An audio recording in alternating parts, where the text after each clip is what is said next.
Bom dia, meu irmão Henrique. Bom dia, meus amigos, ouvintes do meu canal. Eu prometi que teríamos, sempre que possível, um minuto de vida no campo. Hoje está aqui o irmão Henrique, lá da Vila Campestre, fazendo a visita no Vitrine do Lago. E aí, meu irmão, gostou aqui do Vitrine do Lago? Oh, aqui é uma benção, irmão. Aqui a gente realmente sente mais próximo, né, de Deus. Aqui a gente vê a dependência que nós temos de Deus. O quão longe nós estamos de Deus quando estamos na cidade, né? Aqui tem uma vida no campo, uma vida campestre, né? É uma benção. Nós estamos visitando aqui a região do Lago Serra da Mesa, aqui em Niquelândia. Um lugar maravilhoso, uma benção do cercado aqui de fazendas, né? Não tem aquela bagunça de condomínios, né? De pessoas que gostam da bagunça, né? Que gostam da muvuca, né? Vamos dizer assim. Então aqui, como todos podem ver, compartilhar comigo essa visão maravilhosa, né? Tem uma ilha lá na frente, esse lago, uma bênção do Senhor. São aqui aves frutíferas que não, da natureza, várias espécies que nem eu mesmo conhecia, mais silvestres, né? Tudo quanto é espécie, a gente poder conviver em harmonia. Irmãos, resumindo, um pedacinho do céu. Amém. Amém? Louvado seja Deus. Olá, meus irmãos, minhas irmãs. Com alegria cumprimento a todos vocês e mais essa oportunidade de estudarmos a Palavra de Deus. Eu gostaria, antes dessas considerações, de convidá-los para uma palavra de oração. Santo Deus, muito obrigado por este momento tão importante em nossas vidas, Senhor, aonde encontramos a Tua Palavra o sustento para a nossa fé. Nos guie durante o estudo, capacitando-nos à compreensão devida do tema, para que possamos também ter condições de praticar e de transmitir àqueles que nos cercam. Prepare-nos para o Teu reino, continue nos abençoando e nos protegendo. Te pedimos essas bênçãos agradecidos, em nome de Jesus. Amém, Senhor. Amor em ação. Uma belíssima lição. Se abrirem o teu coração aos famintos e socorrerem os aflitos, então a luz de vocês nascerá nas trevas, e a escuridão em que vocês se encontram será como a luz do meio-dia. Isaías 58:10. Irmãos, o momento em que Isaías escreveu essa obra, aqui que nós estamos estudando durante esse tema dessa semana, estava um momento bem parecido com o momento que a igreja vive hoje. Tanto que nós comprovaremos isso no decorrer do tema, isso com relação ao verdadeiro espírito de conexão com a verdade e com o próprio Deus. Religião de fachada é o que estava acontecendo aqui nos dias do profeta Isaías. Os rituais eram seguidos à risca, tanto da liderança em geral quanto do povão. Todos abraçavam aqui uma religiosidade hipócrita, religião só de fachada, mas na prática não conseguiam viver uma conexão verdadeira com a verdadeira luz. Por isso que Isaías está comentando aqui na coluna dorsal do tema, que a luz, se eles se envolvessem com o verdadeiro espírito missionário da igreja, que envolve tanto evangelismo quanto assistência social, ser útil ao semelhante, ser útil ao próximo, que nisso se resume o amor, né? Amar a Deus acima de tudo e ao próximo como a si mesmo. Nisso se resume a lei e os profetas. Palavras do próprio Filho de Deus. Eles não conseguiam mais fazer isso.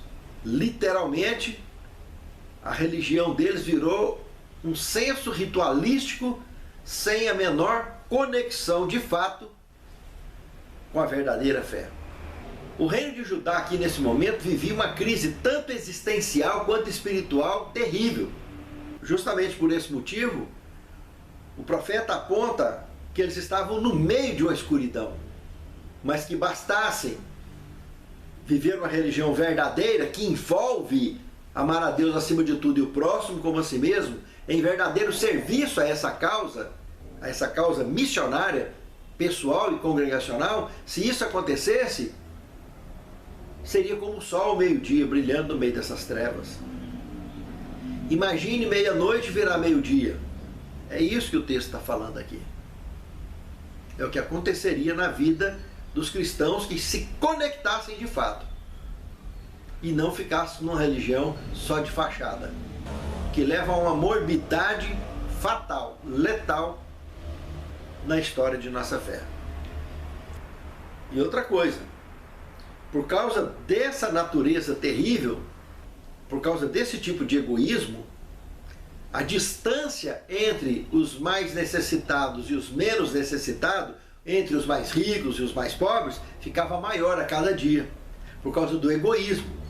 Cada um se preocupava consigo mesmo, e os que tinham condição ficavam mais distante ainda.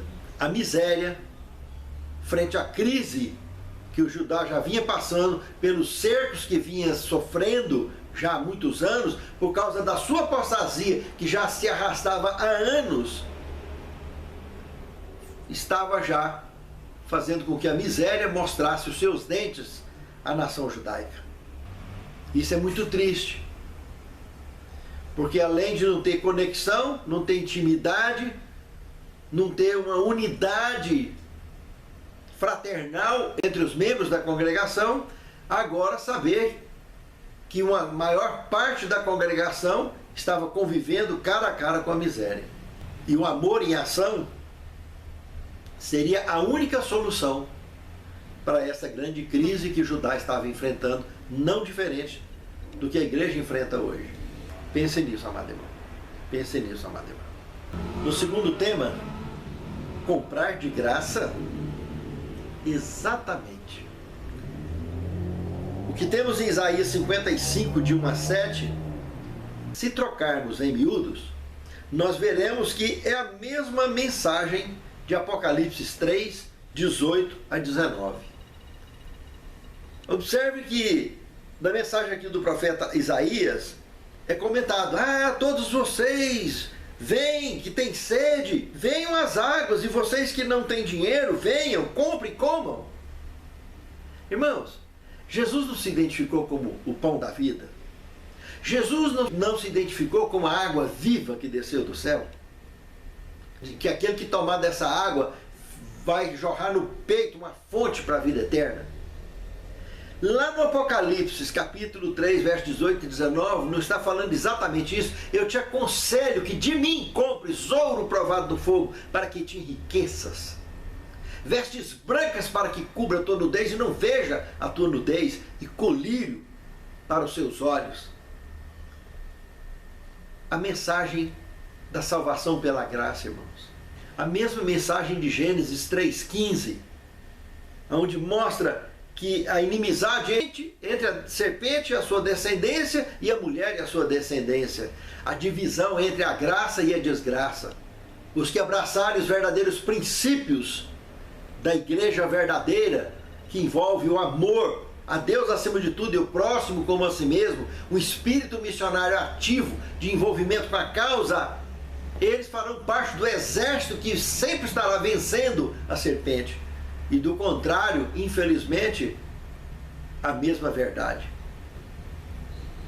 estará fazendo parte dos descendentes da serpente, das trevas, como que Isaías está mostrando aqui. Isaías estava apelando para que, ao invés de trevas que eles estavam vivendo, que eles deveriam colocar o sol da justiça ali dentro para brilhar como o meio-dia, no meio dessas trevas, e fazer a igreja se tornar vitoriosa. Mas sabemos que a igreja somos nós. Se eu não me tornar um vitorioso individualmente, não é vitorioso financeiro ou vitorioso nas batalhas da vida, não. Um vitorioso na fé, que procura o reino de Deus em primeiro lugar e tem certeza que o resto é acrescentado. Aí sim eu tenho a verdadeira vitória. As coisas são detalhes pequenos, ínfimos. Por isso que Jesus diz, procurar em primeiro lugar o reino de Deus, porque o resto é acrescentado naturalmente. Pense nisso, amado irmão. Pense nisso, amado irmão. No terceiro tema, pensamentos e caminhos elevados. É o que nós temos aqui no capítulo 55, do verso 6 ao 13. Irmãos, o que nós temos revelado aqui é muito claro. Os caminhos que Deus tem para mim, para você, desenvolvido, é sob medida, irmãos. Para cada um de nós, Ele tem um projeto de vida individual, irmãos. Para cada um de nós, feito exatamente sob medida. Quando nós recusamos esses projetos de Deus para nós, irmãos, é só cabeçada. Porque nós não vemos como Deus vê. Nós estamos falando do Criador, que criou e continua criando, expandindo o universo. Em meio à eternidade existencial dessa divindade. E eu e você fomos criados à sua imagem e semelhança. Ele só quer nos restaurar porque um dia nós optamos em sofrer danos na nossa estrutura criacionista que nós temos. Nós estamos com a nossa estrutura criacionista danificada. E somente o plano da redenção vai nos restaurar. Completamente em espírito e em verdade. Mas para isso, precisamos primeiro restaurar a nossa fé. Primeiro precisamos restaurar a nossa verdadeira comunhão com Deus e com o semelhante. Aí, por último, naquele grande dia que o Filho de Deus estiver nas nuvens dos céus, estaremos sendo restaurados definitivamente, voltando a fazer parte de uma raça pura, porque hoje somos apenas uma raça eleita. Fizemos a escolha ao seguirmos andando na luz, olhando pela porta estreita, andando pelo caminho da porta estreita, que é a única forma de ver a luz. Aí nós entendemos o verdadeiro sentido da vida. Porque pela porta larga é só escuridão e só trevas, é só cabeçada.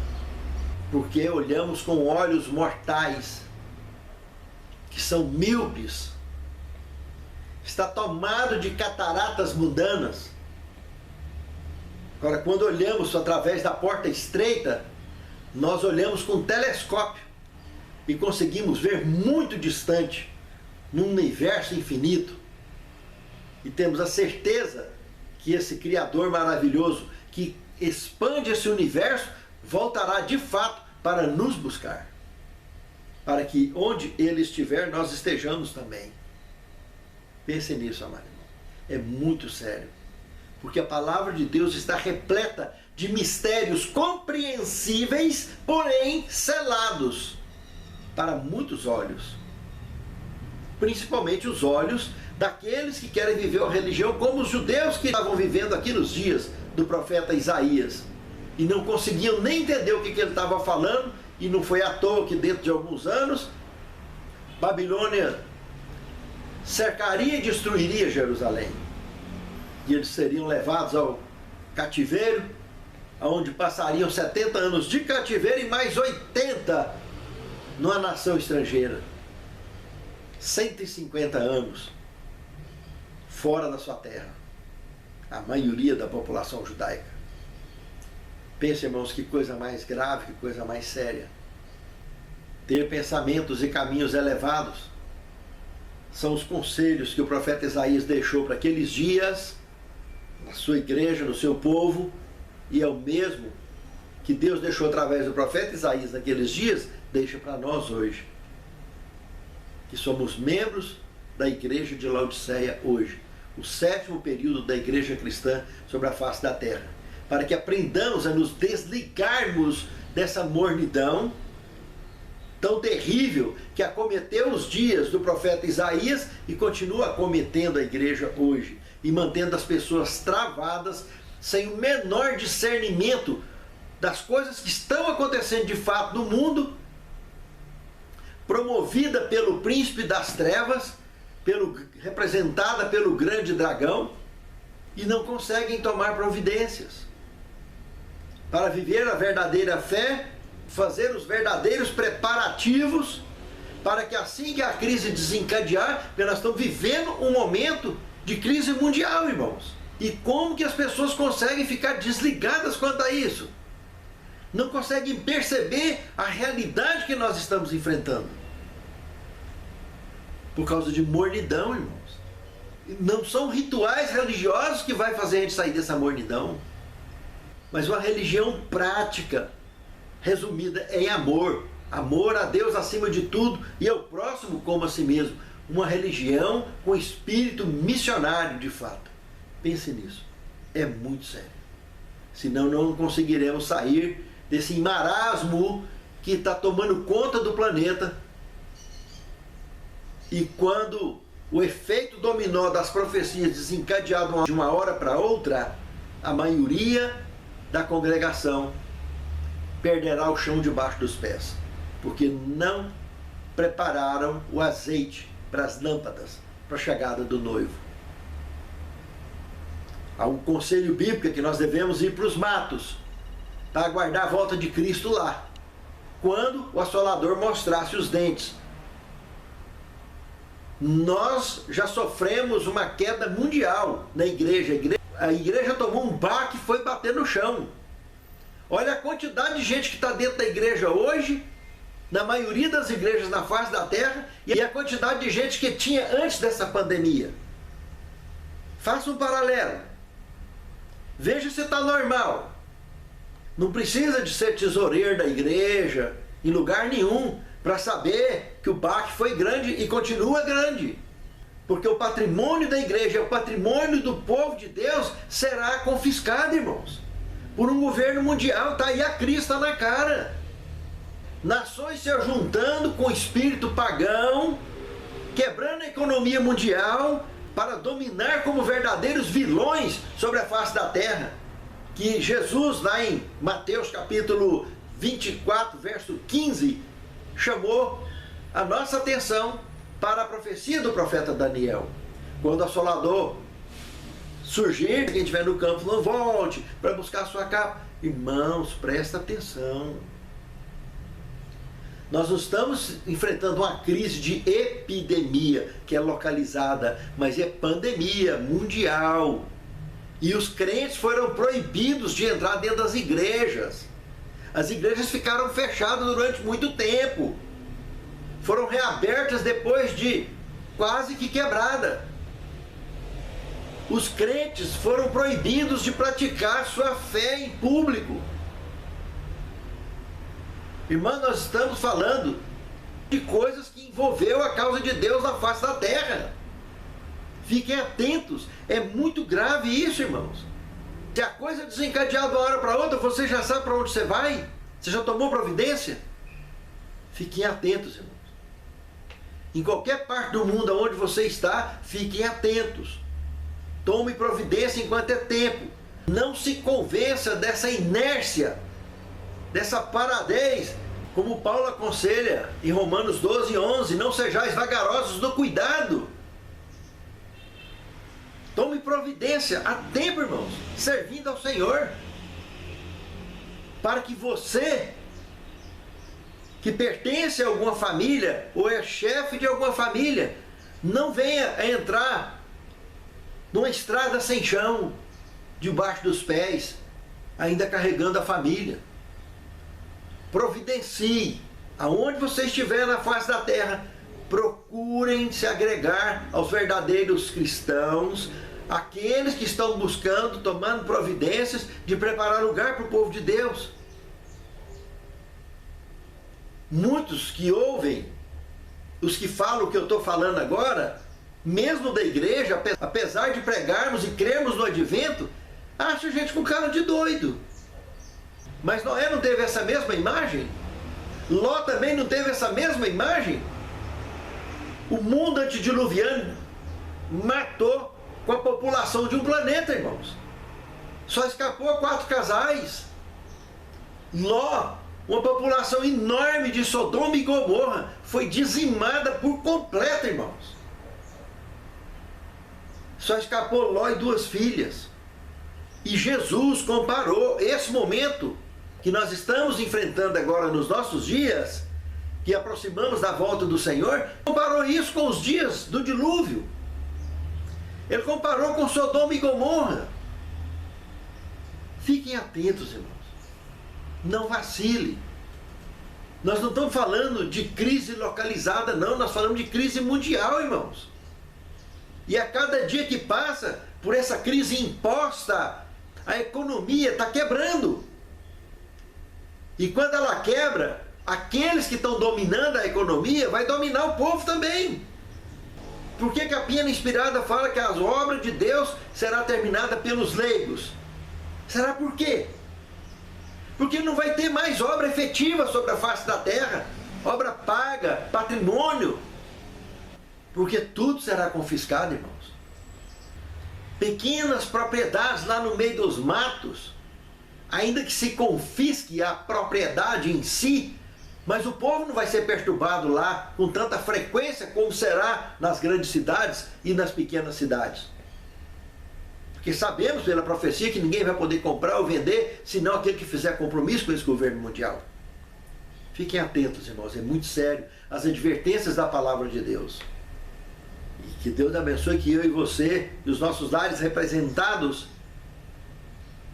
possam colocar azeite suficiente nas nossas lâmpadas para o encontro com o Senhor, mantendo pensamentos e caminhos elevados, como o tema aqui mencionou. No quarto tema, companheiros de jejum. Analisando Isaías 58, de 1 a 8, aqui nós temos uma referência ao devido preparo para o dia da expiação, lá nos dias, então, do profeta Isaías, que é um dia que representava juízo. Não deixa de ser uma lição para nós hoje, que nós estamos chegando próximo à manifestação de Cristo nas nuvens dos céus, que será uma passagem da primeira fase do juízo, saindo do investigativo e entrando na fase do juízo final. Então, o momento em que passaremos 1000 anos no céu e saberemos por que os condenados ficaram aqui na terra. E quando terminar essa parte do juízo final, então, no céu, voltaremos aqui para esse planeta, depois de 1000 anos, conforme Apocalipse 20, para o momento em que acontecerá a execução do juízo, que é o extermínio dos ímpios. Satanás e os ímpios serão exterminados para sempre.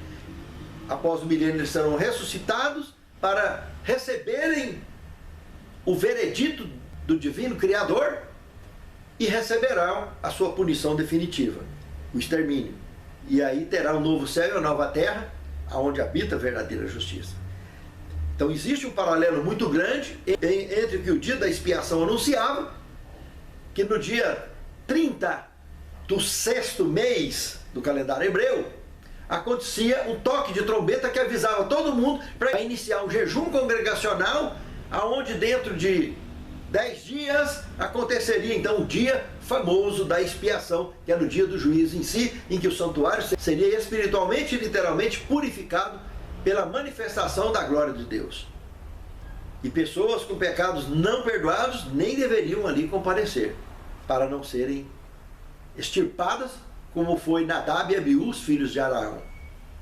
Meus irmãos, o que o profeta Isaías está aqui chamando a atenção da igreja é que o povo estava com a mania de servir a Deus só da boca para fora e não de coração, não em espírito e em verdade.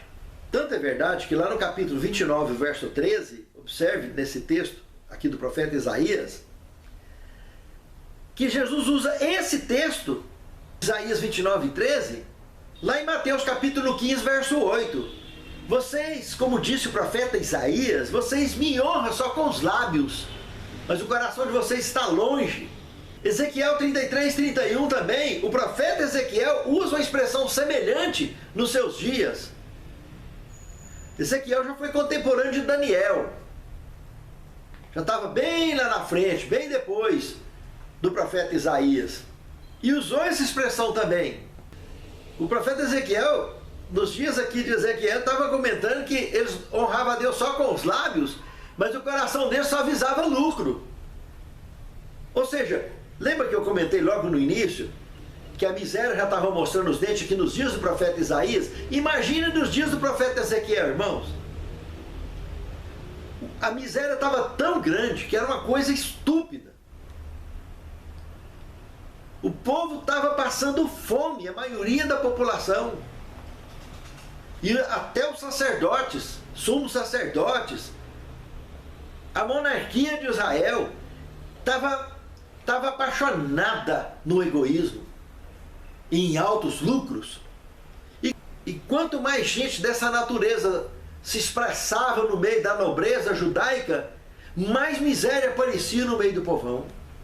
E é por isso que, ao entrarmos no quinto tema, jejum para contendas, o que nós temos do capítulo 58, verso 1 ao 12, continuando o estudo do tema, é que Deus chama a atenção, através do profeta Isaías, chama a atenção do povo, para que eles aprendessem a fazer jejum das contendas, das encrencas, dos problemas, fazer jejum dos mundanismos, fazer jejum de egoísmo, aprender a servir a Deus em espírito e em verdade, jejuar de comportamentos tendenciosos, de vícios mundanos, escondidos e expostos.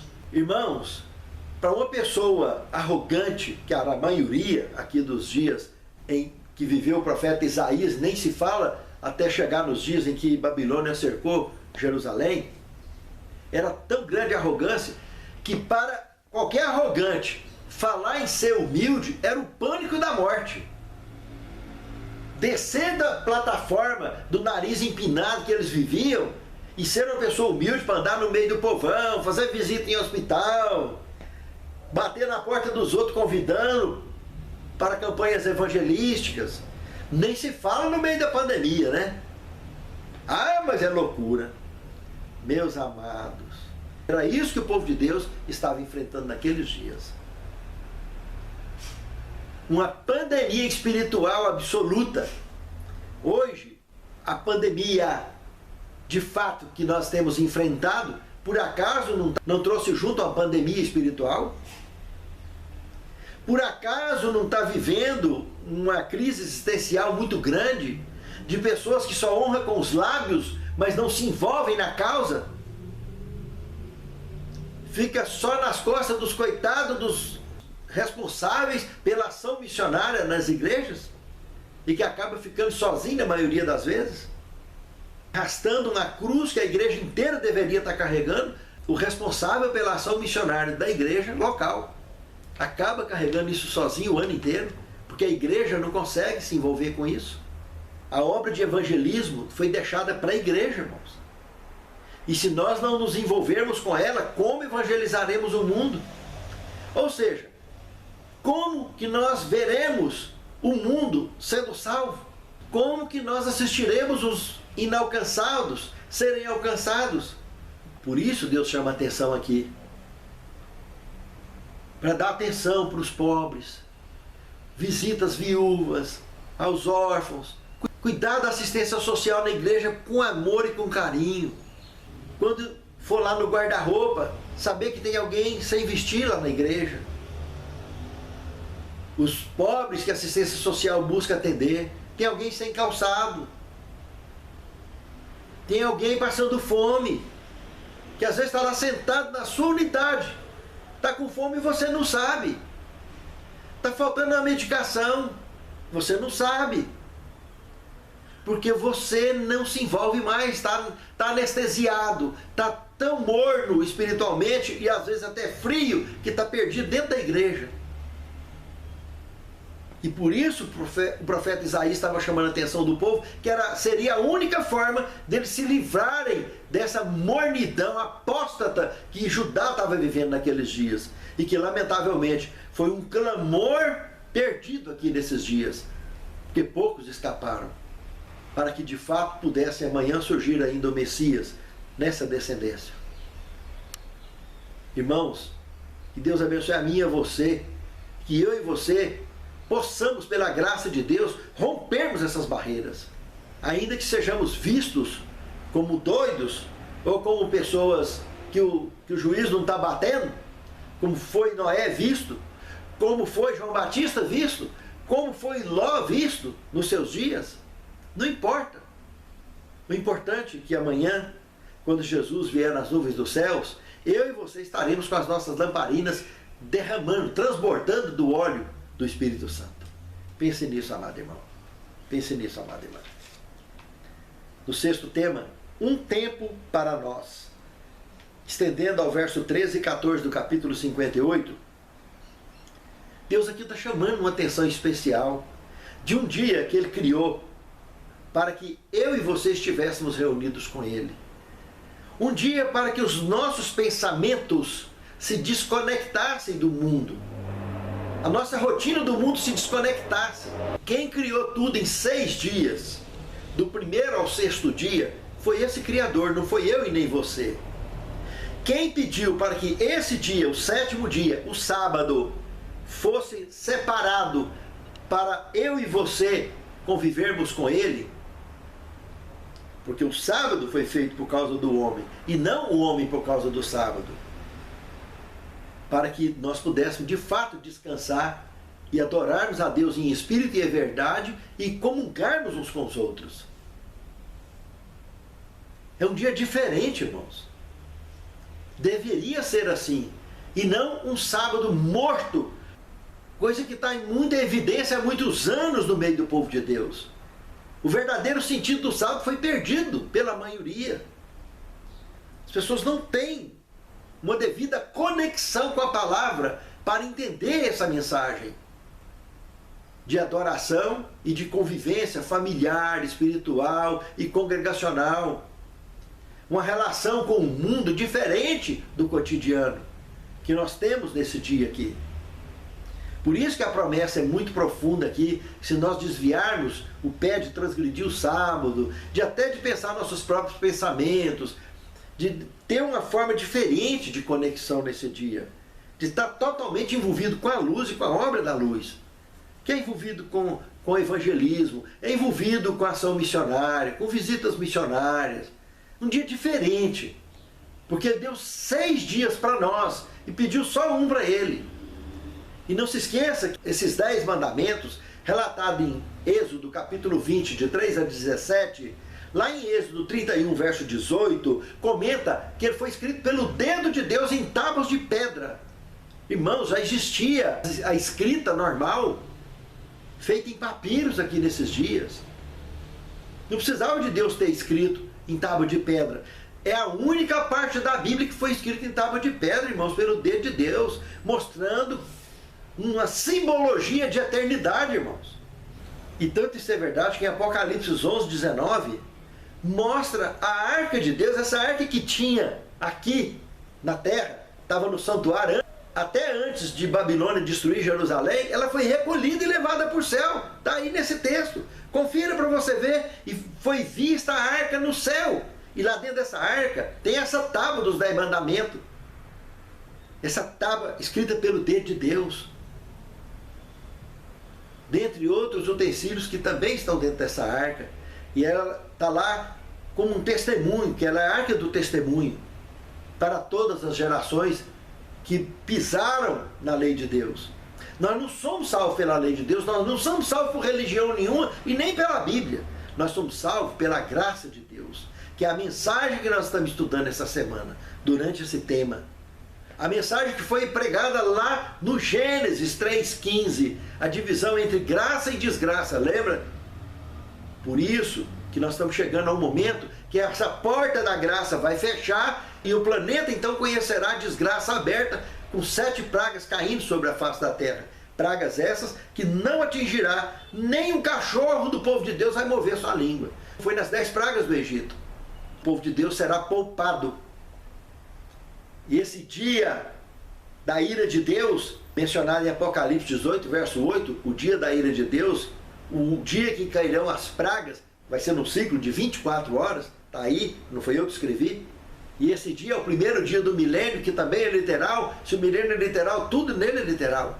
Então, nesse dia, e que lá no verso 10 do capítulo 18 fala que em uma só hora será destruída toda essa Babilônia do planeta, é isso que vai acontecer, irmãos. Imagine como se o Sol tivesse aproximado da Terra e queimasse milhares de metros abaixo da superfície. Não vai sobrar nada. Mas nós, os servos de Deus verdadeiro, como os amigos de Daniel na fogueira, nós romperemos no meio dessa fornalha todinha, rumo ao encontro com o Senhor nos ares, sem queimar nem a nossa roupa e nem sentir calor. Porque Jesus estará comigo e com você. Pense nisso, amado irmão. Pense nisso, amado irmão. No 7º tema, a função dos pequeninos. Ciência do Bom Viver, página 206. Olha o que está escrito aqui. Ninguém pode exercitar verdadeira beneficência sem abnegação. Unicamente por uma vida de simplicidade, de renúncia e estrita economia, nos é possível realizar a obra a nós designada como representantes de Cristo. O orgulho e a ambição mundanos precisam ser expulsos de nosso coração. Em toda a nossa obra, o princípio do altruísmo revelado na vida de Cristo tem que ser desenvolvido. Nas paredes de nossa casa, nos quadros, na mobília, devemos ler: recolhe em casa os pobres desabrigados. Em nosso guarda-roupa, cumpre-se-nos ler: veste o nu. Na sala de jantar, na mesa coberta de abundante alimento, devemos ver traçado: reparta o teu pão com o faminto. Pense nisso, amado irmão. Pense nisso, amado irmão. Porque Jesus comentou bem claro: o que fizeste ao menor dos pequeninos é o que fizeste a mim. Mas o que deixou de fazer o menor dos pequeninos é o que deixou de fazer para mim. Que Deus abençoe a mim e a você, que estejamos junto com esses pequeninos ao receber nas nuvens dos céus o abraço do nosso Salvador. Santo Deus, muito obrigado por mensagem tão confortante da tua palavra, que realmente evidencia e põe fogo na nossa fé. Encha o nosso coração de decisões sólidas para que possamos de fato, Senhor, te adorar em espírito e em verdade e tomar providências urgentes para atravessarmos essa grande crise que o planeta enfrenta, sendo combatida pelas potestades da maldade, mas que em Ti sempre encontramos refúgio, bênção e proteção. Continue nos guiando, nos protegendo, santificando-nos na Tua palavra, porque a Tua palavra é a verdade.